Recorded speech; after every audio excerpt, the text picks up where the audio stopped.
Vamos a hablar un poquito de este nuevo año que comienzan también las obligaciones y en realidad vamos a hablar de obligaciones que uno tiene para con su cuerpo. Claro. Porque es una nueva oportunidad que tenemos de renovar los compromisos con nuestro cuerpo y decir, bueno, listo, a ver cómo estamos. Claro, qué cosas tengo que hacer, qué no tengo que hacer. Para los deportistas y para los no tanto deportistas. Porque hay gente que dice, bueno, como no hago deporte, yo no tengo que hacer ningún chequeo médico. Ni ninguna cuestión de esas, y es al revés. Y es muy por el contrario, exactamente. Por eso vamos a recibir y agradecerle al doctor Carlos Renato Sengarle, él es médico del Hospital Churruca. ¿Cómo le va?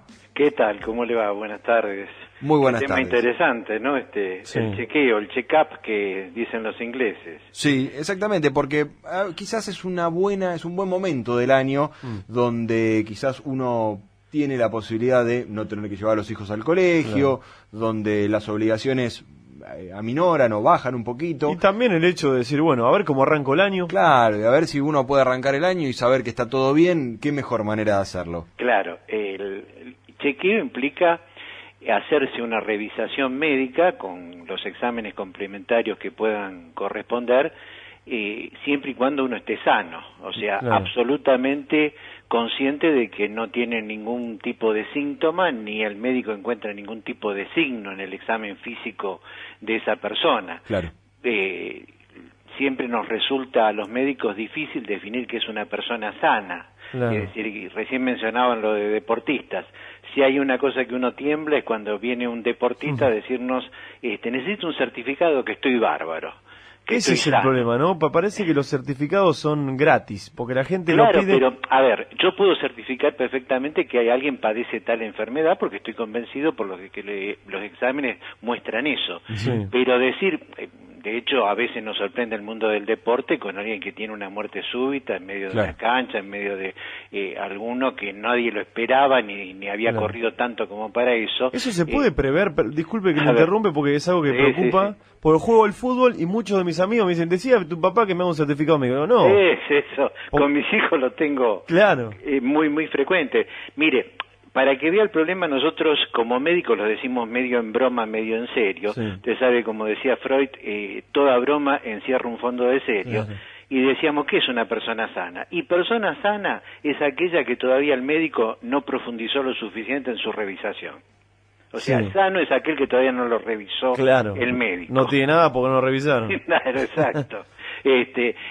A ver, uno lo mira... Esa sería una revisación rápida, le hace control de presión,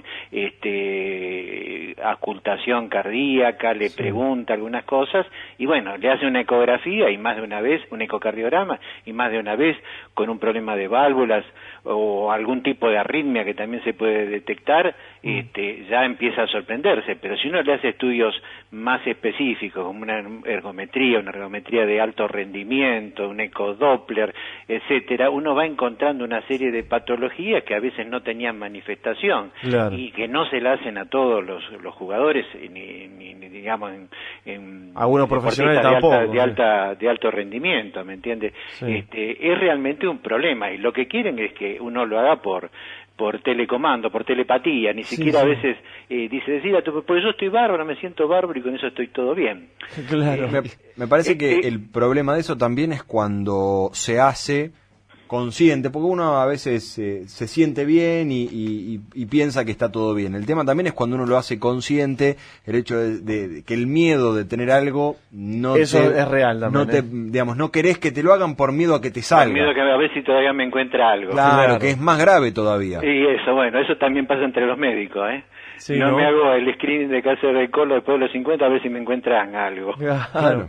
Eso pero pasa todo, es decir, la negación es algo que el ser humano ha usado en todos los siglos que sabemos de la humanidad como una forma de defenderse de la angustia, de la ansiedad, ¿no es cierto? Es entendible, pero bueno, es la elección entre una prevención de una enfermedad que puede estar surgiendo o lo que se llaman factores de riesgo.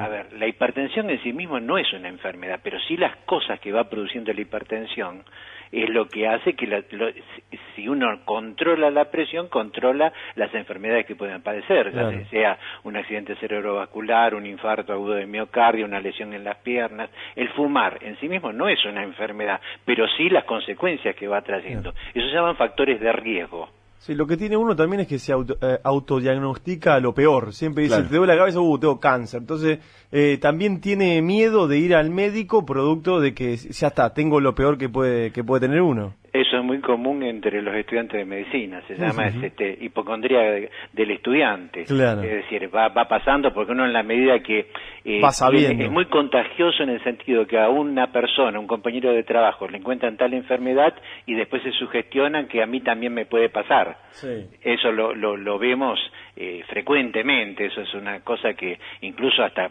cosas más graves como el suicidio se ha visto también que en el entorno de esa persona comienza también a haber una incidencia mayor de suicidios, o sea, fíjese la importancia del ambiente en el que estamos inmersos. Claro. Y con respecto a los estudios médicos que hay que hacerse en caso de que uno quiera ir a un gimnasio, por ejemplo, porque hay muchos gimnasios que no te piden nada, pero en caso de que te lo pidieran. Y en caso de que lo pidieran, es decir, lo mínimo que yo haría es una revisación médica, preguntar antecedentes familiares. Hay, por ejemplo, familias que tienen muerte súbita entre 20 y 30 años y que a esa edad, entre 20 y 30 años, tuvieron hijos, que tuvieron más hijos y que conozco casos de incidencia familiar. ¿Es congénito eso lo que capaz? Y hay patologías que determinan que sea congénito y que determinan muerte súbita y que, bueno, hoy día incluso se pueden poner cardiodefibriladores, marcapasos, etcétera, que hace que uno tenga una prevención en esos casos. No siempre se puede, pero esas patologías congénitas que llegan a 30 años, entran en edad reproductiva, tienen hijos que después tienen lamentablemente que cuidarse, prevenirse en estos casos, ¿me entiende? Y otra cosa, doctor, que me parece que también es importante, que lo diga usted en este caso, que es quien sabe, que muchas veces también pasa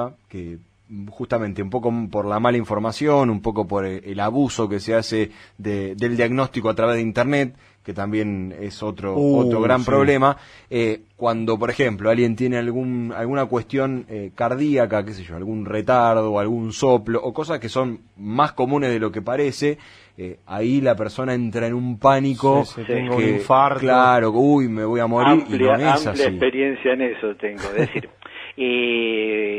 hay una realidad. Yo también a veces me siento ingeniero, me siento arquitecto, consulto en Google y después creo que sé algo de ingeniería o creo que sé algo de arquitectura. Una cosa es tener información y otra cosa muy distinta es tener formación en algo. Claro. ¿Me entiendes? Porque entonces uno va viendo todos los matices, porque, digamos, la vida está lleno de que no es negro o blanco, sino que hay un montón de gamas de grises que es lo que da la formación y le va permitiendo elaborar el conocimiento que usted tiene para poder aplicarlo en la práctica. Sigo pensando que el experto es experto y que uno puede tocar de oído y saber algunas cositas básicas, pero que eso no lo transforma en alguien diagnosticador. Pero bueno, lo tenemos a mano el tío Google y crea muchos problemas. Creo que algún día las materias de la escuela secundaria, por lo menos, van a ayudar a que forme parte de nuestra cultura el sistema Google para saber cómo buscar, porque no es cuestión de que encontremos lo que nosotros pensábamos y la respuesta que queremos, y que muchas veces hay alguien en un foro que nos dice que sí, que tengo razón, que tengo 5 cánceres, 4 leucemias, 3 veces HIV. Bueno, esas son cosas que lamentablemente pasan hasta cuando empiezan a hablar las personas. Lo que pasa es que ahí es más fácil encontrarse con hipocondríacos como uno. Sí. En caso de alguna anomalía coronaria, ¿uno puede tener un estilo de vida normal, común, puede hacer deporte o, en ese caso, no puede ir al gimnasio? Si tiene una alteración coronaria, obviamente que no, porque está en riesgo la vida. Es decir, cuando se produce una necrosis, que es una zona eléctricamente negativa, puede producir lo mínimo es algún tipo de arritmia que puede costarle la vida al paciente. Ni hablemos si es extenso el infarto, que entonces queda sin la posibilidad de contracción miocárdica. De todo esto, permítame decir esto, no es lo mismo un chequeo a los 11 años, a los 20 años, que a los 60 o a los 80. Claro. Son distintos, es decir, usted lo que... porque incluso, digamos, los estudios más elaborados dan muchas veces falsos positivos, es decir, personas sanas que le diagnostican enfermedades o en personas enfermas que no los diagnostican. Claro. Eso se llama, digamos, hilando fino, se llama sensibilidad y especificidad. Pero muchas veces no es necesario algo tan elaborado como hacer los últimos estudios de una tomografía de emisión de positrones, de las resonancias magnéticas 3 teslas o lo que sea, sino que muchas veces es necesario, eso lo deja bien en claro la Task Force, que son guías de Estados Unidos, cómo se hacen los chequeos, que ellos ya empiezan desde los 11 años, midiendo la pesa y la talla, entonces así diagnostican, por ejemplo, obesidad, enanismo o tendencia a un gigantismo, con las enfermedades que pueden estar atrás. Ya empiezan a chequear presión arterial, ¿me entiende? Es decir, y fíjese que lo más importante para ellos, entre 11 y 24 años, por ejemplo, es hablar el médico en el consultorio sobre la prevención de accidentes de tránsito y en el hogar, los vehículos motores que utilizan, cómo se utilizan, es decir, tomar consciente, y se ha visto que el médico tiene mucha importancia en eso. No es lo mismo que salga un aviso en un programa de televisión, que ahí es cuando aprovechan para ir al baño, que hablarlo directamente con el médico. Claro, sí, es diferente. Y con respecto para... Ni hablemos, por ejemplo, que la necesidad de evitar el alcohol, el tabaco o las drogas en este grupo etario, en este grupo de edad. Hablarle de profilaxis sexual, de profilaxis anticonceptiva. Bien, y con respecto ahora, como para sintetizar un poco, por ejemplo, para gente de nuestra edad, de Ricardo y mía, que hacemos deporte, que tenemos 30 años aproximadamente, ¿cuál es el estudio médico que tenemos que hacer para afrontar el año y para hacer algún tipo de actividad física no de alto rendimiento? Sí, no, miramos, lo básico es que uno pide es una rutina en sangre y orina, hemograma, eritroglucemia, urea, etcétera, todo lo hepatograma, cómo está el colesterol, el bueno, el malo, el proteinograma, etcétera, no teniendo nada de eso, una radiografía de tórax para ver la sombra cardíaca y un electrocardiograma. Eso es súper básico, digamos. Después puede hacer un ecodoppler y mejor todavía una ergometría. Bien. ¿Me entiende? Entonces, no le pedimos un certificado a un médico amigo.